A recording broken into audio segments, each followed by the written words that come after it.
प्रदेश के मजलिस इत्तेहादुल मुस्लिमीन के सदर जनाब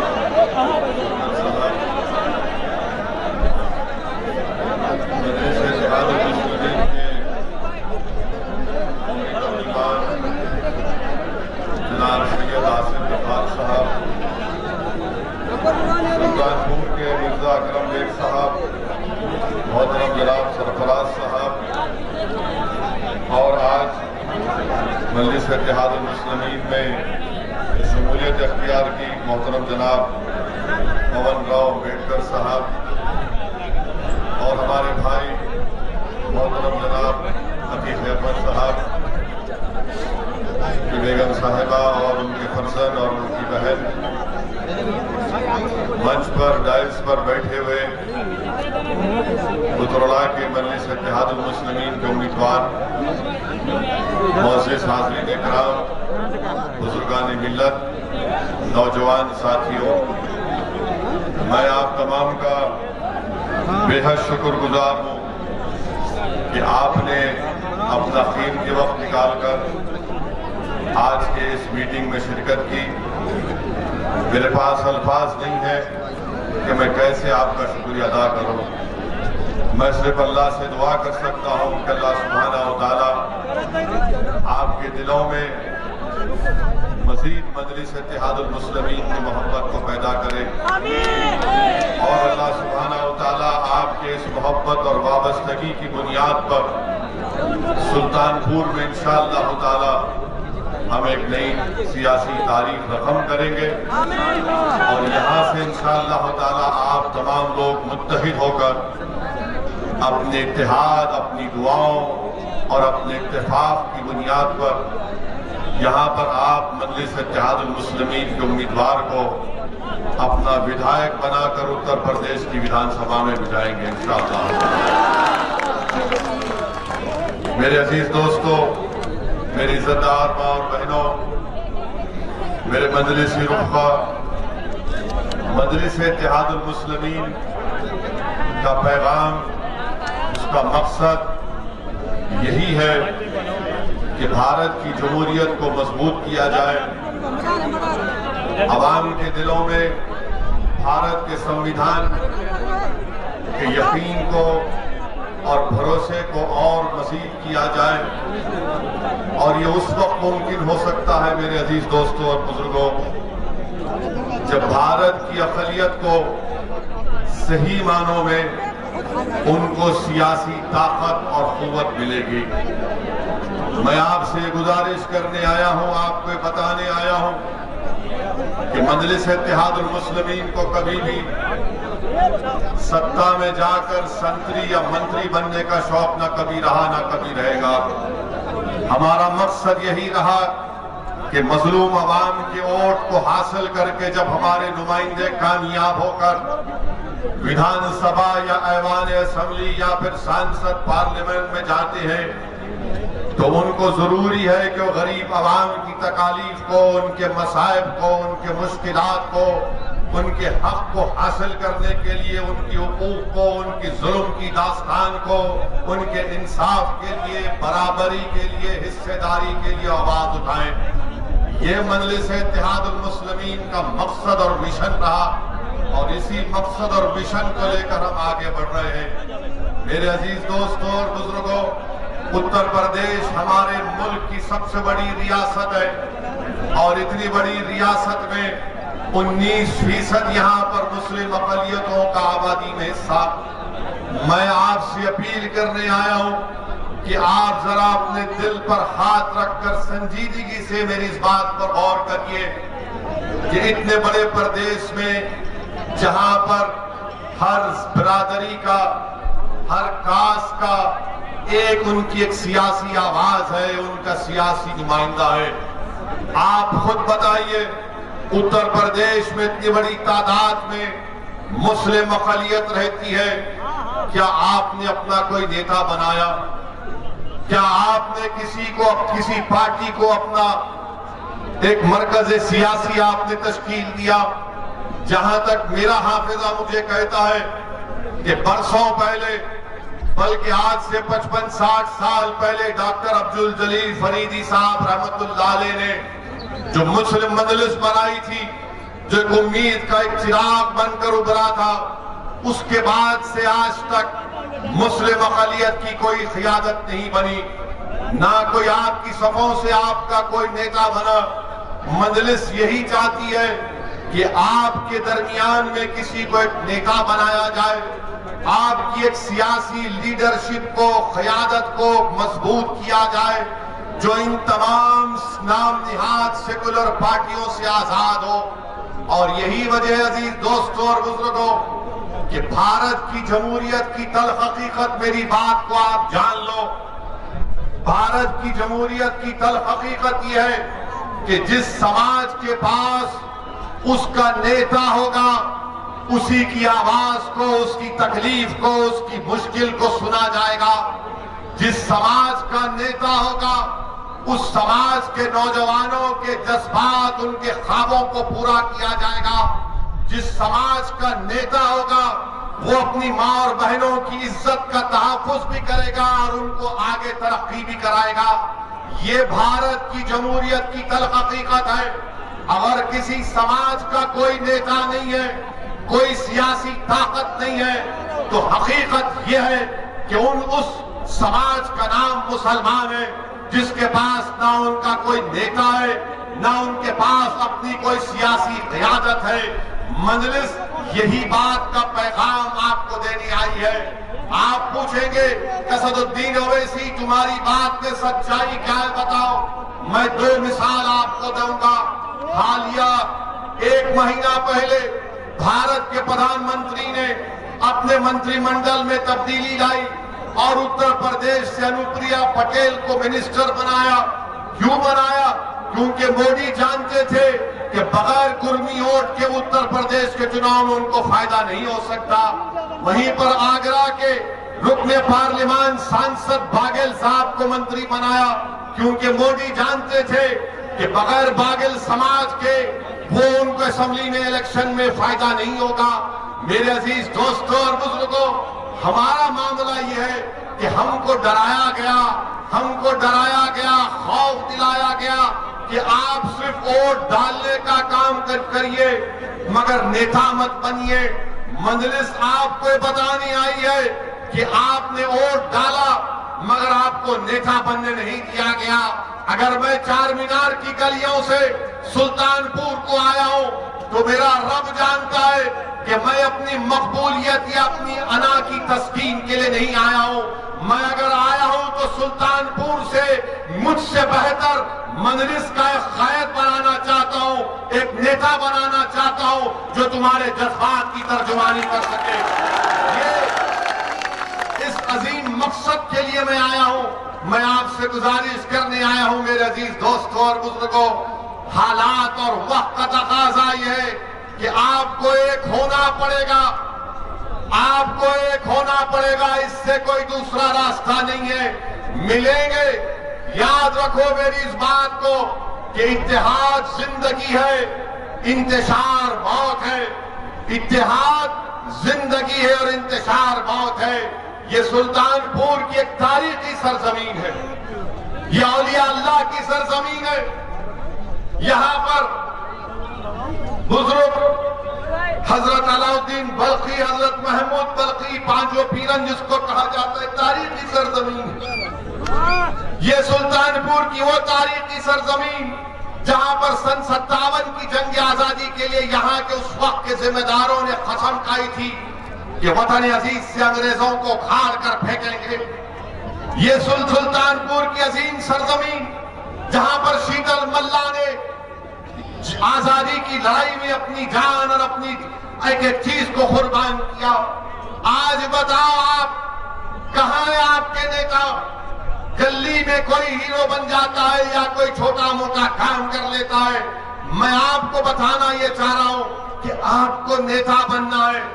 आप बरसों सिर्फ वोट डालते गए, कभी आपने कांग्रेस को वोट दिया, तो कभी आपने बीएसपी को वोट दिया, तो कभी आपने समाजवादी को वोट दिया। मैं आपको ये बताने आया हूं कि क्या कभी आपने अपने आप को वोट दिया? क्या तुमने कभी अपने आप को कामयाब करने के लिए वोट दिया? तुमने गैरों को कामयाब किया, तुमने अपनों से दामन को छुड़ा दिया। आज ओवैसी तुम्हारे दरमियान में आया है। मैं तुम्हारा भाई भी हूं, तुम्हारा बेटा भी हूं, मैं तुम्हारा चाहने वाला भी हूं और मैं एक इंसान हूं। यकीनन मुझ में कई कमजोरियां होंगी, मगर मेरा दिल धड़कता है तो मजलूमों के लिए मुझे गुस्सा आता है जुल्म को देखकर। मैं जुल्म को बर्दाश्त नहीं कर सकता, मैं नाइंसाफी को बर्दाश्त नहीं कर सकता। इसीलिए मजलिस के मुखालिफिन कहते कि असदुद्दीन ओवैसी की जबान कड़वी है। अरे जबान कड़वी अगर है तो इसका जिम्मेदार तुम्हारी नाइंसाफी है। तुमने 60 साल से हमारा वोट लिया, बल्कि तुमने वोट नहीं लिया, हमारा खून चूस लिया। तुमने हमारा वोट लिया मगर हमारे नौजवान नस्लों को बर्बाद कर दिया। तुमने हमसे वोट तो ले लिया मगर गरीबी हमारा मुकद्दर बनाकर रख दिया। तुमने हमारा वोट तो लिया, हमारे बच्चे और बच्चियों को स्कूल से महरूम कर दिया। तुमने वोट तो लिया और हमारे नौजवानों को जेल में डालकर सड़ा दिया गया। बताओ, ये जब आवाज उठती है, ये जब सवालात उठते हैं, चाहे कांग्रेस हो, समाजवादी हो, बीएसपी हो या बीजेपी हो, कहते हैं कि देखो ये किस जबान में बात कर रहा है। अरे मैं संविधान की जबान में बात कर रहा हूं, वो संविधान जिसको बाबा साहेब अम्बेडकर ने बनाया था। बाबा साहेब अम्बेडकर ने संविधान बनाकर कमजोर तबकात को, वंचित समाज को कहा कि हमने संविधान बना दिया, अब हम तुमको हथियार देकर जा रहे हैं। बाबा साहेब ने कहा कि हम तुमको हथियार देकर जा रहे हैं। वो क्या हथियार था?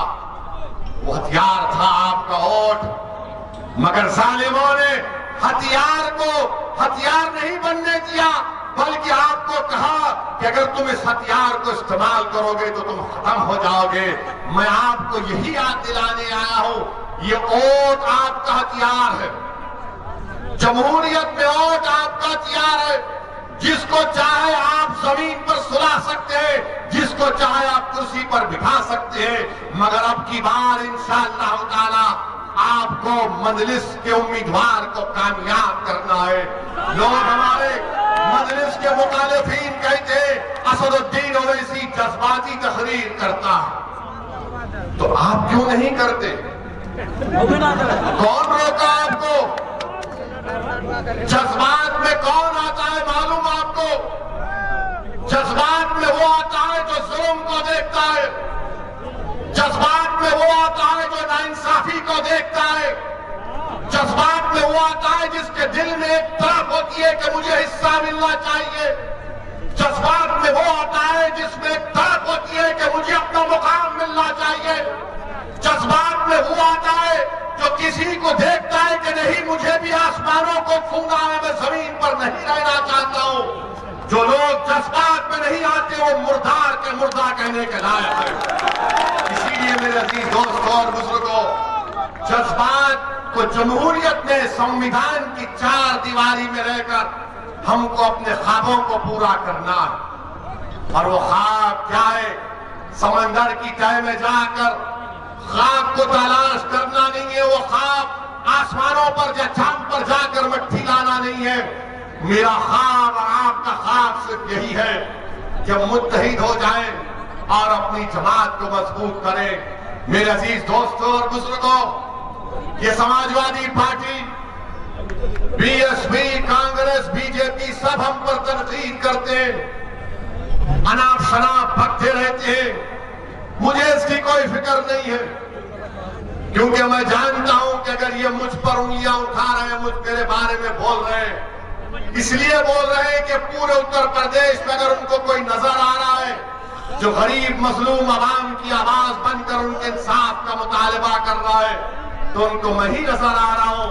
इसीलिए मजलिस पर तनकीद करते हैं, निशाना बनाते हैं। मगर हम ये पूछना चाहते हैं, सवाल मेरी जातियत का नहीं है, बताओ उत्तर प्रदेश का मुसलमान इतना कम पढ़ा लिखा क्यों है? उत्तर प्रदेश का मुसलमान इतना कम पढ़ा लिखा क्यों है? कौन जिम्मेदार है इसका? बच्चियां, सिर्फ 3% मुसलमान हाई स्कूल मुकम्मल करते हैं, सिर्फ 2% मुसलमान ग्रेजुएशन मुकम्मल करते हैं, और 5 साल और 15 साल के दरमियान में सबसे ज्यादा बच्चे अगर स्कूल के बाहर है किसी समाज के तो मुसलमानों के 60%। क्या तुमने सुना कभी अखिलेश की जबान से, क्या तुमने सुना कभी बीएसपी के किसी नेता की जबान से? बताओ इसका जिम्मेदार कौन है? ये नाइंसाफी देखकर खून खौलता है कि जब सबके बच्चे पढ़ सकते हैं तो मेरा बेटा क्यों नहीं पढ़ सकता, मेरी बेटी क्यों नहीं पढ़ सकती, मेरे भाई का बच्चा ग्रेजुएशन क्यों नहीं कर सकता? ये इसलिए नहीं करना चाहते, ये कभी आपको ताकतवर नहीं बनाना चाहेंगे, ये सिर्फ आपको डराएंगे डराएंगे डराएंगे डराएंगे, खौफ दिलाएंगे। अगर तुम मजलिस को वोट दिए, तुम अगर ओवैसी की बातों में आ गए तो फुलां जीत जाएगा। अरे पूरे भारत में बीजेपी 2 मरतबा उनका प्रधानमंत्री बन गया तो ओवैसी की वजह से बना मोदी या तुम्हारी नाहली की वजह से बना? मैं जिम्मेदार हूं उसका। हर वक्त कहेंगे नहीं असदुद्दीन ओवैसी आया है तो वोट काट देगा मुसलमानों के, कहते हैं ना, कहते हैं ना कि ओवैसी लड़ेगा तो वोट काट देगा।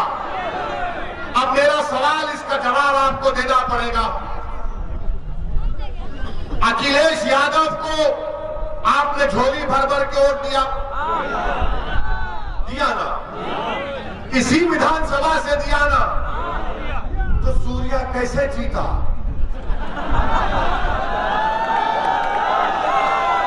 सूर्या कैसे जीता? तुम्हारी वोट से जीता या अखिलेश के लोगों ने वोट नहीं दिया? बताओ, सवाल का जवाब दो। तुमने सूर्या को वोट दिया, ये वो अनूप को वोट दिया, शर्माओ मत, बताओ कितनों ने सपा को वोट दिया? हाथ उठाओ। शर्माओ ने, डरने की जरूरत नहीं, अल्लाह से डरो। अब आप ये अपने दिल से पूछो कैसे सूर्या जीत गया? मैं तो नहीं था ना, हम थे क्या?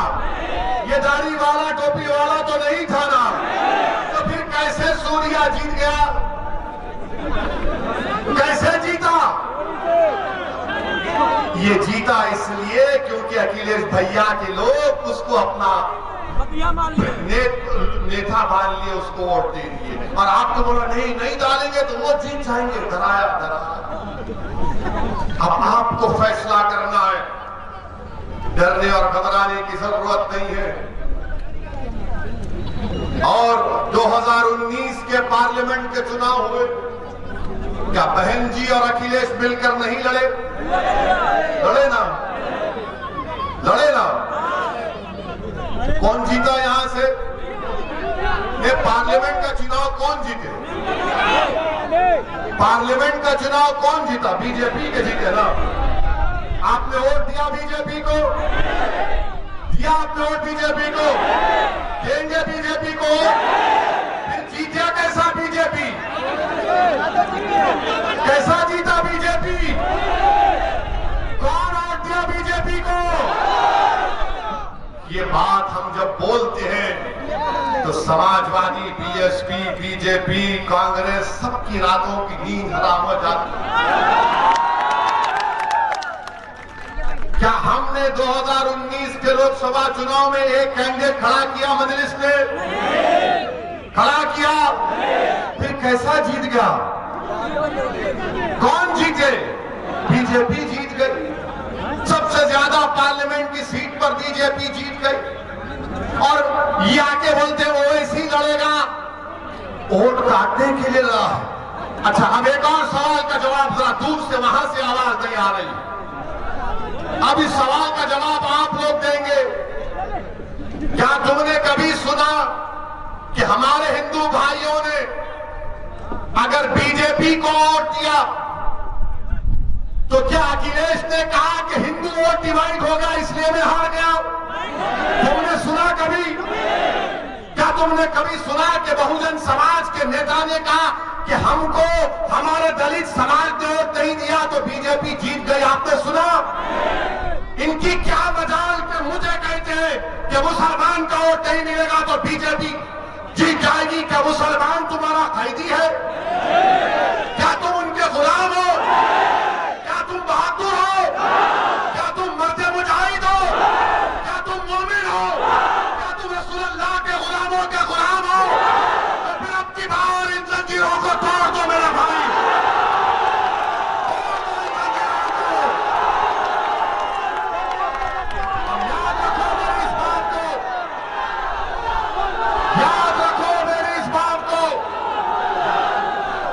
याद रखो मेरी इस बात को, बीजेपी मुसलमानों के वोट से नहीं जीत रही है।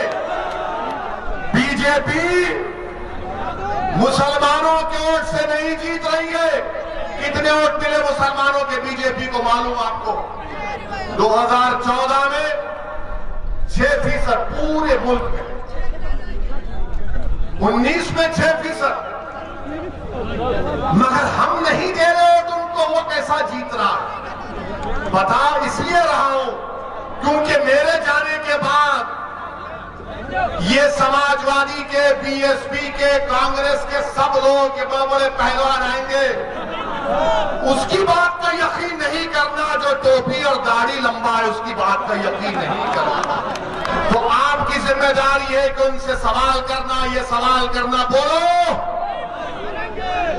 अगर अखिलेश यादवों का वोट बीजेपी को पड़ गया तो अखिलेश ने नहीं कहा कि यादव समाज ने मुझे वोट नहीं दिया तो बीजेपी जीत गई। मगर अखिलेश यादव और बीएसपी कहते हैं कि मुसलमान हमको वोट नहीं देगा, मुसलमान अगर ओवैसी की बात में आएगा तो बीजेपी जीत जाएगी। अरे तुम यादवों को नहीं कहते, तुम हमारे हिंदू भाइयों को नहीं कहते और मुझसे कहते हो। क्या समझकर तुम कहते हो हमें कि मुसलमान तुम्हारा कैदी है? क्या मुसलमान तुमसे डरता है? क्या हमारी जिंदगी, हमारी रिस्क तुमसे है? अरे हमारा रिस्क तो अल्लाह देने वाला है। हमारी जिंदगी की गारंटी संविधान देता है, जिसको बाबा साहब अम्बेडकर ने बनाया। संविधान देता है आपको अपनी जिंदगी की गारंटी। एक इंसान की राइट टू लाइफ भारत के संविधान में एक फंडामेंटल राइट है। मगर ये अब आएंगे, नहीं ओवैसी की वजह से बीजेपी जीतती है। एक और हकीकत बता रहा हूं, पूरे पार्लियामेंट के चुनाव में हमने सिर्फ 3 पार्लियामेंट की सीट लड़ी। कौन सी? हैदराबाद, बोलो, औरंगाबाद और किशनगंज। इन 3 में 2 में हमको कामयाबी मिली। हैदराबाद की आवाम का लब्बर लाखों सलाम, हमने बीजेपी को हराया। मोदी भी आए थे मेरे लिए, मुझे हराने के लिए मोदी भी आए थे, अमित शाह भी आए थे, मगर दाल नहीं गली। औरंगाबाद, महाराष्ट्र, ये भी सुनो, याद रखो, ये जब आएंगे मेरे जाने के बाद, मेरे नौजवानों रिकॉर्ड करना इसको, व्हाट्सएप पे डालोगे ना, फसाद बुक पे डालोगे, फेसबुक नहीं है, फसाद बुक है, ट्विटर पे डालोगे, इंस्टाग्राम पे, सब पे डालना ये बात, ओवैसी के सवालात। औरंगाबाद में 21 साल का शिवसेना का एमपी था, 21 साल का। किसने हराया उसको? कांग्रेस ने हराया? नहीं, मजलिस-ए-इत्तेहाद मुस्लिमीन ने उसको हराया और इम्तियाज जलील को वहां का रुकने पार्लियामान बनाया। अब बचा तीसरा किशनगंज, वहां पर मजलिस को 3 लाख वोट मिले। अख्तरुल ईमान हमारे बिहार के प्रदेश के सदर है, 3,25,000 नीतीश कुमार की पार्टी को मिले और 3,50,000 कांग्रेस को मिले। बीजेपी नहीं जीती वहां पे। अब आप बताइए कि जहां मैं लड़ता हूं बीजेपी नहीं जीतती, मगर ये लोग तुमको डरा रहे हैं, ओवैसी आएगा तो ऐसा होगा। मैं ये तमाम सेकुलर पार्टी से कहना चाह रहा हूं, बचपन में बच्चों को सुनाया जाता था, हमने किताबों में पढ़ा कि सो जाओ बेटा वरना शेर आएगा, शेर आएगा। और हम तक बच्चे से डरते थे, अम्मा अपने पलों में लपटाती कि बेटा सो जा सो जा। अब उल्टा हो चुका है, माए कह रही कि बेटा आराम से सो जा, मजलिस आ गई, मजलिस आ गई। ये फर्क, ये तब्दीली हम ला चुके हैं।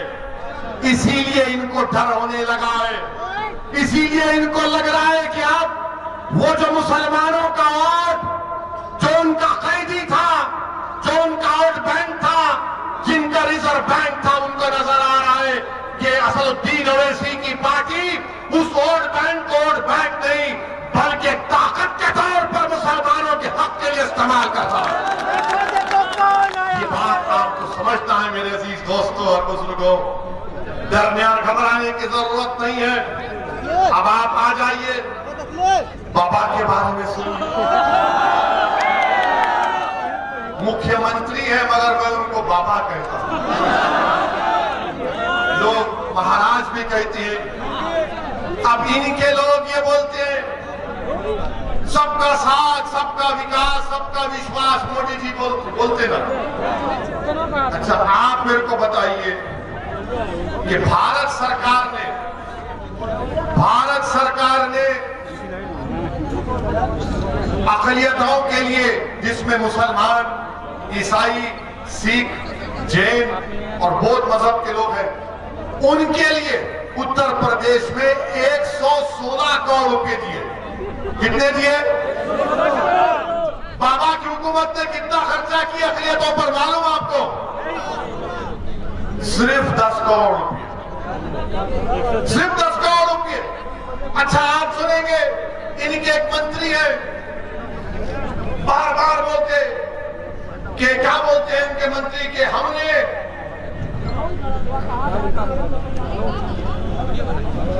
इनके मंत्री कहते हैं कि हमने मुसलमानों को प्रधानमंत्री आवास योजना में हमने घर दिया है।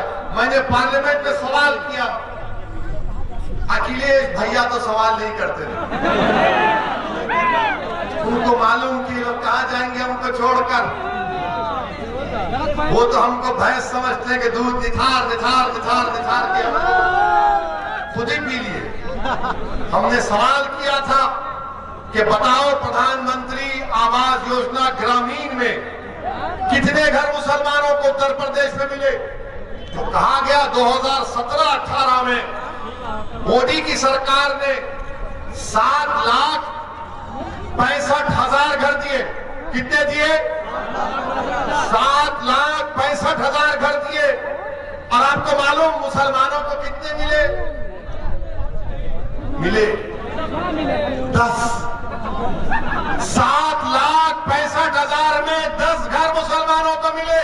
और बाबा और मोदी कहते सबका साथ, सबका विश्वास, सबका विकास। यानी बताइए आप कितना नाइंसाफी और झूठ हमसे। और फिर एक और जगह पर एक बीजेपी के लोगों ने कह दिया कि हम मुसलमानों के लिए इतना कर रहे हैं, ओवैसी को सिर्फ भड़काऊ भाषण देते हैं। हम ये बीजेपी की सरकार को पूछना चाह रहे हैं, जरा ये तो बता दीजिए कि सुल्तानपुर में कितने सीनियर सेकेंडरी के स्कूल हैं? सुल्तानपुर में एक भी सीनियर सेकेंडरी का स्कूल नहीं है। पूरे एक ब्लॉक में एक ही स्कूल है, पहली से 10वीं जमात, यानी क्लास 1 से क्लास 10 तक, वो भी कहा मदरसा। अब आपने टीवी पर देखा होगा कि माशाल्लाह हमारे टीवी के लोग भी मोदी जी के बहुत करीबी दोस्त हैं, बहुत करीबी दोस्त हैं। यहाँ पर है वो हमारे दोस्त हैं, नौकरी करते, ये नहीं कि जो मालिक है वो बहुत करीबी दोस्त है। उनका ऐसा रिश्ता है मोदी जी से कि वो अपने बाप को गाली सुनना पसंद करेंगे पर मोदी जी के बारे में तनकीद सुनना पसंद नहीं करेंगे।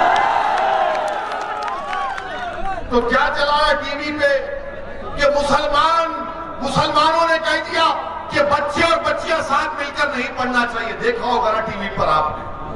हमारे पास भी मीडिया के लोग आए, मैंने कहा देखो मुझे बुलाओगे तो भारी पड़ जाएगा। बोले कैसे पड़ेगा? हम बोलेंगे तुमने बच्चियों के लिए कितना स्कूल खोला बताओ पहले। मैं बात चैलेंज कर रहा हूं बीजेपी से उत्तर प्रदेश की सरकार को, बताओ तुमने 4.5 साल के अपने इख्तियार में मुसलमान बच्चियों के लिए कितने स्कूल खोले? तो जवाब आएगा ओवैसी हिंदू मुस्लिम की बात करता है, हमने सबके लिए खोल दिया। अगर सबके लिए खोला तो फिर तालीम से दूर मुसलमान है, तालीम से दूर मुसलमान महिला है, बच्चियां हैं, आप उनके लिए नहीं खोलेंगे और आप बोलेंगे नहीं ये साथ मिलकर पढ़ना नहीं चाहते। अरे आप स्कूल खोलना नहीं चाहते, आप पढ़ाना नहीं चाहते, ये हाल इनका है। अगर आप जाकर बाबा से बोलेंगे बाबा स्कूल नहीं है, तो बाबा बोलेंगे नाम बदल दो।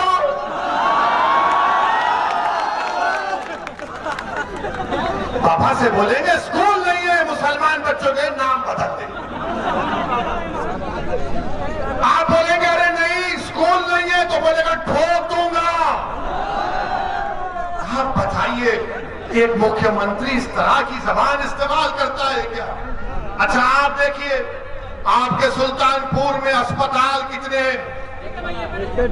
सुल्तानपुर में 2 डिस्ट्रिक्ट हॉस्पिटल है और वाराणसी में 4। ये क्यों ना इंसाफी है सुल्तानपुर की जनता से? और फिर सुल्तानपुर नगर में 19 पब्लिक हेल्थ सेंटर है, सुल्तानपुर में खाली 40 है। बाबा क्या करेंगे आप? तो बोलेंगे ओवैसी ठोक दूंगा। हम अपना हक पूछ रहे हैं, बताइए आप ये क्या हो रहा है? जब ये मसाइल हम उठाते हैं तो इनको लगता है कि नहीं ये ऐसा हो रहा है, ये जज्बात में ला रहा है, ये बीजेपी को फायदा पहुंचा रहा है, ये मुसलमानों के वोट काट रहा है। अरे वो जो उत्तर प्रदेश में हमारा हिंदू भाई मोदी को वोट किया, तुम्हारी जबान में तुम्हारे मुंह में जबान है ना, बोलो उनके बारे में। क्या यादवों ने वोट नहीं दिया मोदी को? या नहीं दिया? इसीलिए सूर्या जीता ना। क्या हमारे दलित भाइयों ने नहीं दिया? क्या ठाकुरों ने नहीं दिया? क्या ब्राह्मण समाज के लोगों ने नहीं दिया? सब देते हैं, मगर कोई ये नहीं कहता कि हिंदू वोट हमको क्यों नहीं मिला। मगर सबकी जबान पे क्या होता है? मुसलमान वोट क्यों जा रहा है? ये आपको फैसला करना है मेरे अजीज दोस्तों और बुजुर्गों।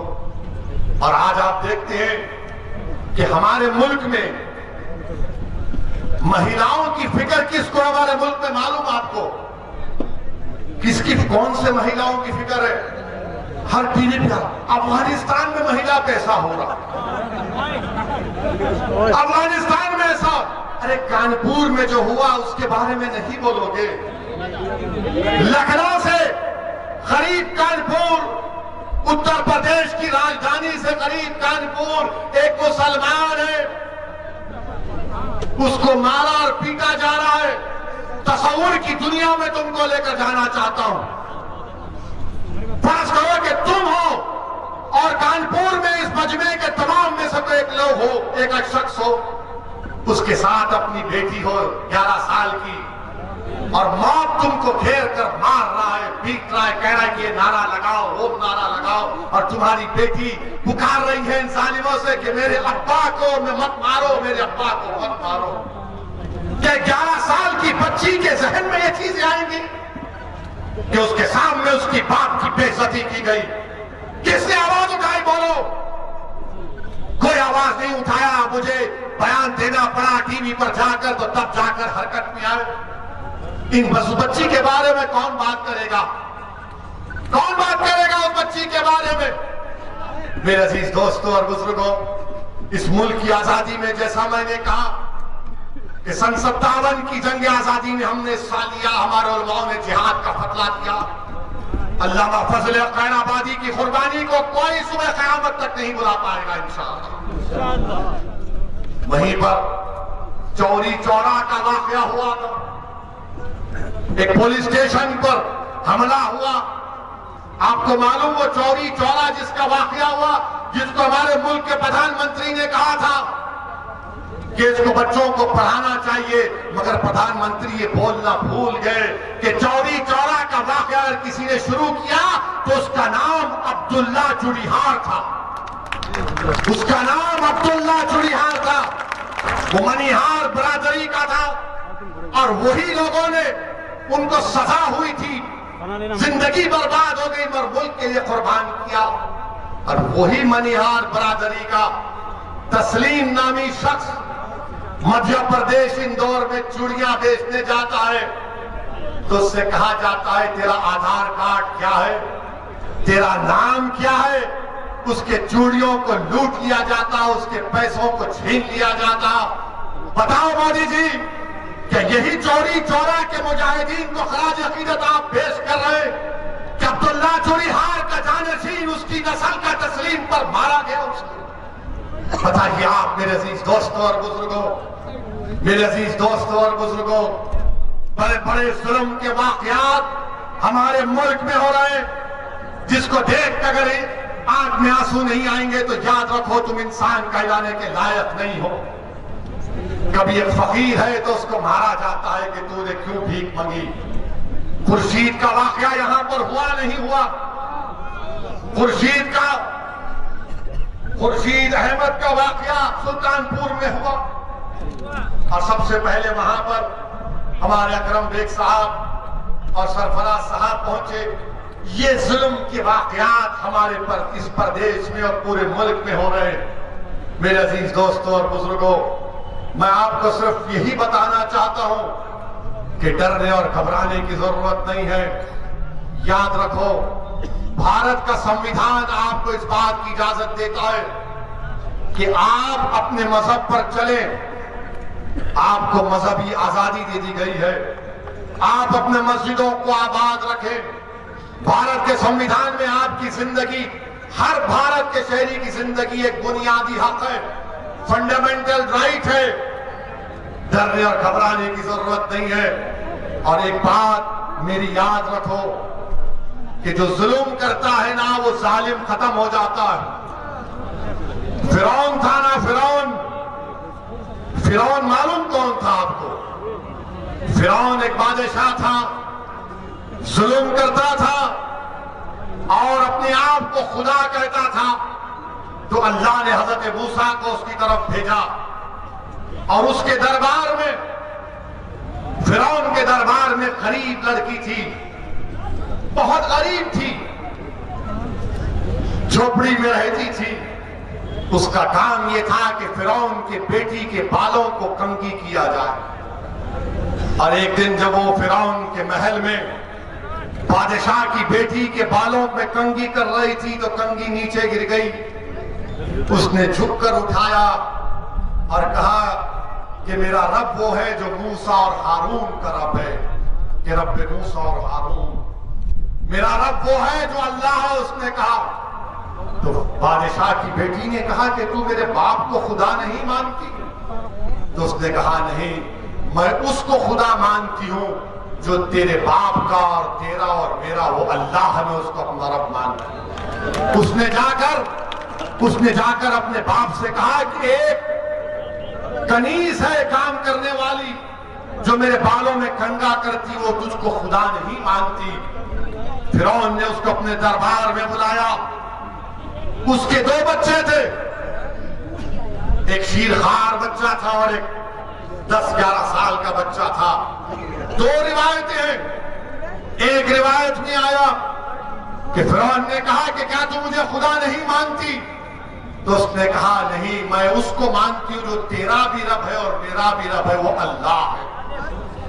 उसने कहा देख, मैं एक बार तांबे का बर्तन लाया, उसमें तेल डाला, उसको खूब जलाया और कहा कि अगर नहीं मानेगी मुझे खुदा तो तेरे बेटे को उसमें डाल दूंगा, तेरे 10 साल के बेटे को।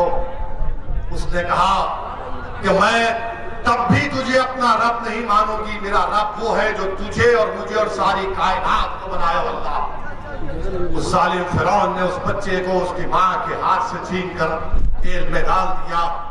वो बच्चा फौत हो गया। फिर पूछा बोल अब क्या बोलेगी? तो उसने जब देखा कि बच्चे की हड्डियां सामने आ गई, उसकी आंख से आंसू निकलना शुरू हो गए।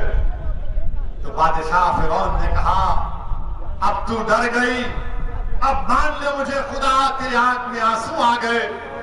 तो उस लड़की ने कहा कि मेरे आंख में आंसू मेरे बच्चे की मौत की वजह से नहीं, या तेरी खौफ की वजह से नहीं, मेरे आंख में आंसू सिर्फ इसलिए आए कि अल्लाह मुझे एक ही जान दिया अपने दीन पर कुर्बान करने के लिए। फिरौन ताज्जुब किया और फिर कहा कि तेरे शीरखार बच्चे को ले लूंगा। उसके सीने से छीन लिया गया।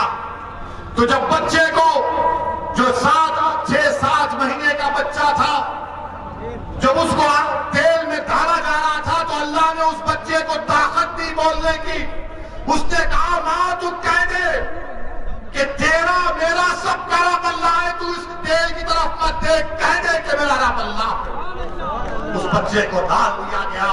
तो याद रखो, अल्लाह रब्बुल कायनात है, अल्लाह रज़्ज़ाक़ है, अल्लाह गफ्फार है, अल्लाह रहमान है, अल्लाह रहीम है, अल्लाह करीम है। और अल्लाह के दरबार में कभी भी जालिमों से अल्लाह इंसाफ करता है और जुल्म का खात्मा होगा इंशाअल्लाह होगा। और याद रखो, वो सहाबी रसूल का वाक़या याद आ रहा है, जब रोमियों से जंग हुई, हजरत अब्दुल्लाह हुदैफा शामी थे, जिनको रोम के बादशाह ने गिरफ्तार कर लिया और उनसे कहा कि तुम इस्लाम को छोड़ दो। उन्होंने कहा, नहीं छोड़ूंगा। उसने कहा, मेरी बेटी से शादी कर ले। उन्होंने कहा, मेरा शादी करने का इरादा नहीं है। उसने जेल में डाल दिया। एक बदकिरदार किस्म की एक महिला को उसके पीछे लगा दिया। वो जेल में भागते थे, उससे कहते थे कि मुझे हाथ मत लगा, तू गैर महरम है।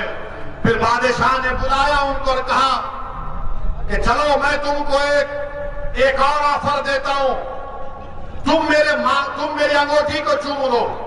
उस अंगूठी पर कुछ और निशान था। उन्होंने कहा, ये भी नहीं कर सकता। ये होठ जो अशहदु अल्ला इलाहा इल्लल्लाह व अशहदु अन्ना मुहम्मद रसूलुल्लाह कहते हैं, जो मोहम्मद मुस्तफा सल्लल्लाहु अलैहि वसल्लम की गुलामी में सलातो सलाम पढ़ते हैं, इन होठों को मैं वहां नहीं चूम सकता। बादशाह ने कहा, मेरे माथे को चूम ले, मैं 100 सहाबियों को आजाद कर दूंगा। उन्होंने कहा, नहीं करूंगा।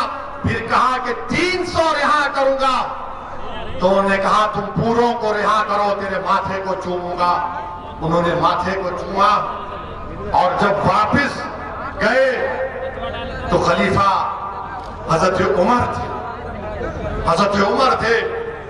हजरत उमर ने आगे बढ़कर हजरत अब्दुल्लाह हुदैफा की पेशानी को छुआ। और वो जो फिरौन के दरबार का वाकया है, जब शबे मिराज में अल्लाह के रसूल सल्लल्लाहु अलैहि वसल्लम सफरे मिराज पर जा रहे थे, तो एक पहाड़ी में आक़ाए दो आलम सल्लल्लाहु अलैहि वसल्लम को अच्छी खुशबू आई। तो जिब्राइल से पूछा, ये कौन है? तो कहा, ये वो लड़की है जिसने फिरौन के दरबार में अपनी औलाद को कुर्बान कर दिया और कहा कि तू मेरा खुदा नहीं है, अल्लाह मेरा रब। मेरे अजीज दोस्तों और बुजुर्गों, हिम्मत और हौसले को बरकरार रखो। इन जलसों को मुनक्कद करने का या आपके दरमियान में आने का अहम पैगाम यह है कि डरने और घबराने की जरूरत नहीं है। अल्लाह हमारे लिए काफी है। हस्बुनल्लाहु व निअमल वकील, हस्बुनल्लाहु व निअमल वकील, वो निअमल मौला व निअमल नसीर। मेरे अजीज दोस्तों, डरने की जरूरत नहीं है। ये बीजेपी आरएसएस है, ये बेचारे हिस्ट्री नहीं मालूम इनको हिस्ट्री नहीं आती। अभी कल आरएसएस के मोहन ने कहा, क्या कहा कि इस्लाम भारत में इन्वेडर से आया। हमको कल मीडिया वाले लखनऊ में पूछे, हमने यही कहा कि मोहन भागवत जो है हिस्ट्री को नहीं जानते। मोहन भागवत जो है हिस्ट्री को नहीं जानते। हमने उनसे कहा कि इस्लाम इस मुल्क में बादशाहों की वजह से नहीं आया। इस्लाम इस मुल्क में आया तो सूफियों की और तिजारत करने वालों की वजह से आया। और हमने उनको मोहन भागवत से हमने पूछा कि इस्लाम अगर आया तो वेस्ट कोस्ट में आया। और किसने कहा मालूम आपको? इस्लाम बादशाहों से इस्लाम भारत में नहीं आया, किसने कहा मालूम आपको? मालूम? मोदी जी ने कहा।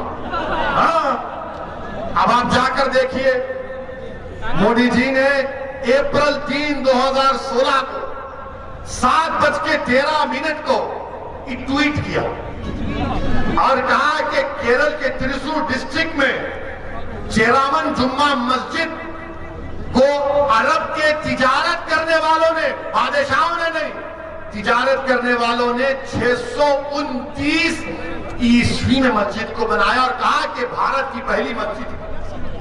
मोदी जी, आप झूठ बोल रहे हैं या मोहन भगवत झूठ बोल रहे हैं? आप दोनों बैठकर तस्बीह कर लो। हमारा मानना ही है कि इस्लाम भारत में तलवार के जोर पर नहीं आया, मोहब्बत की बुनियाद बनकर आया। जो बादशाह है वो जुल्म किए, मगर वो इस्लाम से उनका क्या रिश्ता? बादशाह थे। ख्वाजा गरीब नवाज आए, दीन लाए, दावत दी, मगर इन लोगों को मुसलमान देखते कि नहीं तुम भारत के नहीं हो। अब इनका जवाब और एक हमारे पास है। मैंने उलेमाओं के पैरों के पास बैठकर सुना कि सारे कायनात के अब्बा कौन है? हजरत आदम अलैहिस्सलाम है, हमारे सबके डैडी हैं, पिताजी हैं। वो जब जन्नत से निकले तो किस मुल्क पे कदम रखा उन्होंने? किस मुल्क पे रखा? भारत में रखा। तो ये बाप की सरजमीन हुई नहीं हुई? हुई ना? तो डरना किस बात का प्यारे? डरने और घबराने की जरूरत नहीं है। हिम्मत से काम करिए।